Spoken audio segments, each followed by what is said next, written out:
I'm going to give you an overview of one of our library collections called Opposing Viewpoints.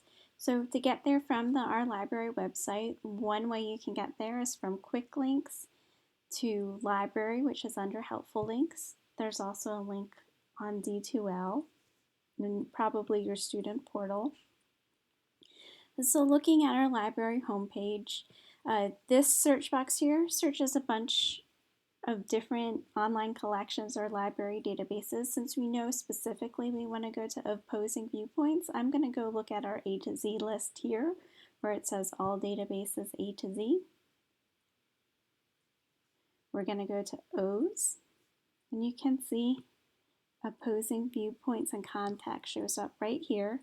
Each of these will have a little blurb. What does this library collection contain? If we hit the little share button, you can get the link to bookmark, or you can email yourself the link if you know you're going to be coming back to this place often. And we'll click it to open this particular library collection. If you're off campus, you're maybe asked to sign in with your email address or D2L address and your password. So this brings us to the home page. The main purpose of this collection is to sort of get you started with your pre-research, or to get you started with exploring your topics. So if you know you've been assigned something, or you know you need to write a research paper and you're not really quite sure where to get started, this is going to have a lot of good overviews and little different types of sources collected together. Kind of think of it as a kind of a critical Wikipedia. And we can see that here it looks a little flashy. You can always search right up here. If you're not that far yet and you need to browse, we can browse all 480 issues. And you'll see a whole bunch of common topics that pop up. So let's say we want to do net neutrality. If I click it, it's going to bring me to this page here, so I can read more. And it's going to give me a broad overview. This looks like a pretty typical article. It gives me the recommended citation at the end. Remember, you need to proofread these against a good example or a credible source. You can send your reference to multiple places. If we scroll up top, always browse side menus to see what else you can do so that you know they have related subjects that you can look at. On the side, we have the date it's updated, the title of the article, you know they're telling you their source. Opposing Viewpoints is from Gale. One thing you need to know about our library collections is that we have multiple companies. So Gale is one, it's just like Ford or Toyota. So you'll see Gale, you'll see EBSCOhost, you see ProQuest. There's another place to cite up here. You can also send it to yourself.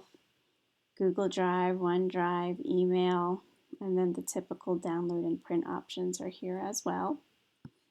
The strength of Opposing Viewpoints, I think, lies in their way that they collect information. So we were looking at kind of that nice generic overview. If we scroll down here, we're going to see that it's sort of pulling articles and different types of media and putting it in buckets. So here we have different viewpoints. So you're thinking you're going to get both sides of the argument over here if it's a particular topic. You're going to get images. You're going to get some videos. You're going to get magazines. There's a few websites to check out. Here we have some statistics. So, you know, if I click this, it's going to pull up usually a chart or a graph. And we can see that over here. So this is also another good spot if you need a statistic. And it's going to show you the source of where they pulled that data from.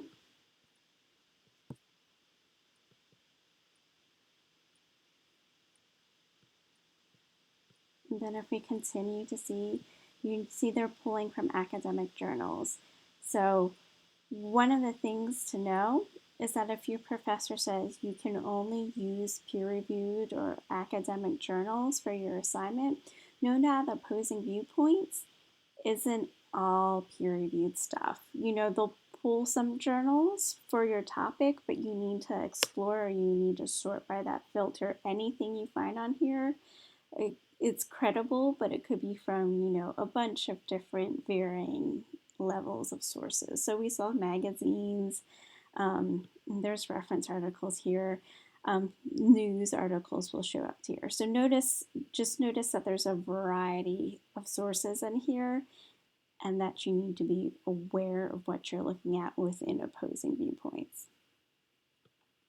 So again, search boxes here.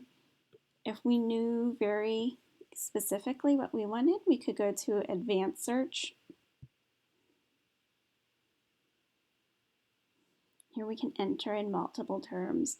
Always pay attention to what's in the drop-down menu,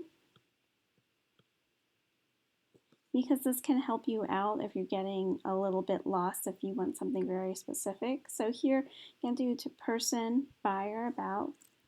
Let's do Taft, one of our presidents, and let's see what they have about him. Notice always we can sort by full text, and if we need peer-reviewed journals or articles from peer-reviewed journals, we could check that as well.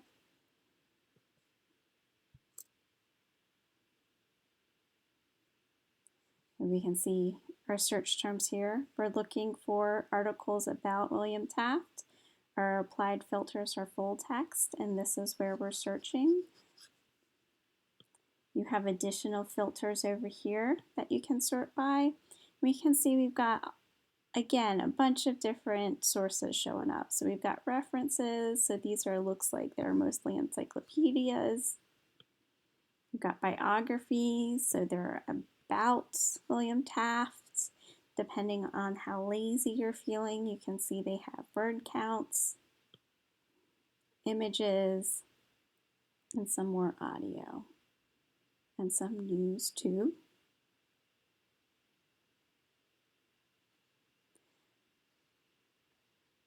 So, Opposing Viewpoints, great place to get started with your research. It's a good way to get an overview on a topic. It's not so great when you're looking for like nitty-gritty details, but this is a great place to get started, and it's very simple to use.